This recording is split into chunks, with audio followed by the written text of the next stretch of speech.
السلام علیکم ملګرو. اولیو آیل یا زیتون تیل د نوم به تاسو خامخا اورېدلی.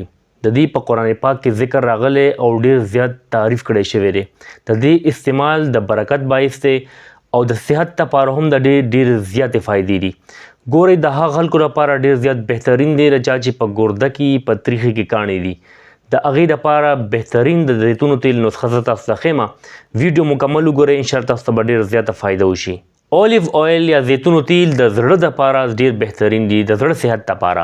تاسو چې دا ریګولر استعمالوئ نو انشاءالله ستاسو د زړه بیماریانې به نه کیږي او که د زړه مریضان استعمالي نو زړه به انشاءالله صحتمند وي. ځکه په دې کې داسې اثرات دي دا بیډ کولیسټرول چې کوم خراب کولیسټرول دي هغې لیول راکموي او چې کوم ښه کولیسټرول دي صحت دپاره هغه سیوا کوي. زیتونو تیل جسمانی ورم دپاره، زخم دپاره او پړسوب دپاره بهترین دي او د دردونو لپاره هم دا تاسو استعمالولی شئ. د زیتونو تیل استعمال په وینه کې چې کوم شوګر وي هغه کنټرول کوي او د شوګر د مرض نه انسان بچ کوي. د دې مسلسل استعمال او چې کوم شوګر مریضان دي چې هغې د زیتونو تیل استعمالوي نو شوګر به کنټرول وي انشاءالله.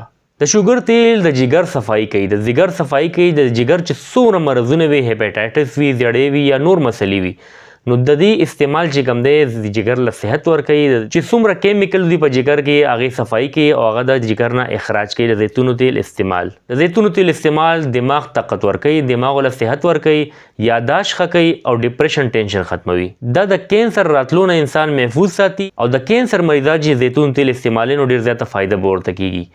باقي چې کوم تیل دي هغه د کینسر وجوهات دي. عام بازاري تیل چې کوم دی هغه د کینسر وجه جوړېدی شي، خو زیتونو تیل چې کوم دی هغه د کینسر نه بچ کېدو وجه ده. د سکین دپاره ډېر بهترین دي، سکین له صحت ورکوي، نرم کوي او د نور نه چې کوم شعاګانې راځي د سکین د خرابوالي نو هغې نه انسان چې کوم دی زیتونو تیل محفوظ ساتي.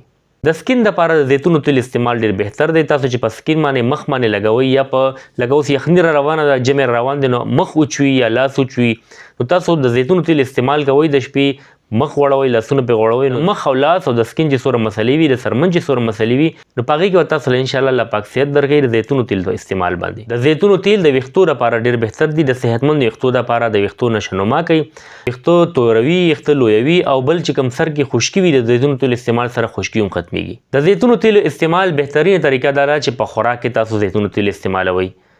زیتونو تیل عامو تیلو په ځای باندې متبادل تاسو استعمالوئ نو د موټاپې نه به هم تاسو بچئ.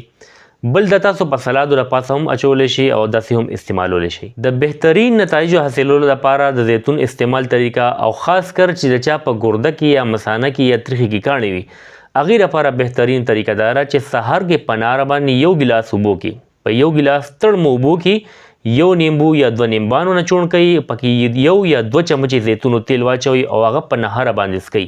انشاءالله څو ورځې کې دننه دننه به د ګردو نه کاڼي اخراج وشي.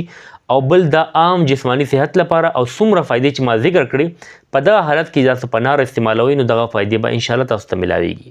ملګرو امید دی ستاسو به دا ویډیو خوښه شوې وي. داسې معلوماتي او مستند معلوماتو لپاره زما دا چینل ډاکټر شبیر پښتو سبسکرایب کړئ. دا ویډیو خپل ملګرو سره هم شیر کړئ چې هغوی ته هم فایده ورسي. زما نه دعا ده الله پاک د ټولو بیمارانو له شفای کامله نصیب کړي. الله دې د ټولو مسلې په خپل قدرت حل کړي. امین. الله حافظ.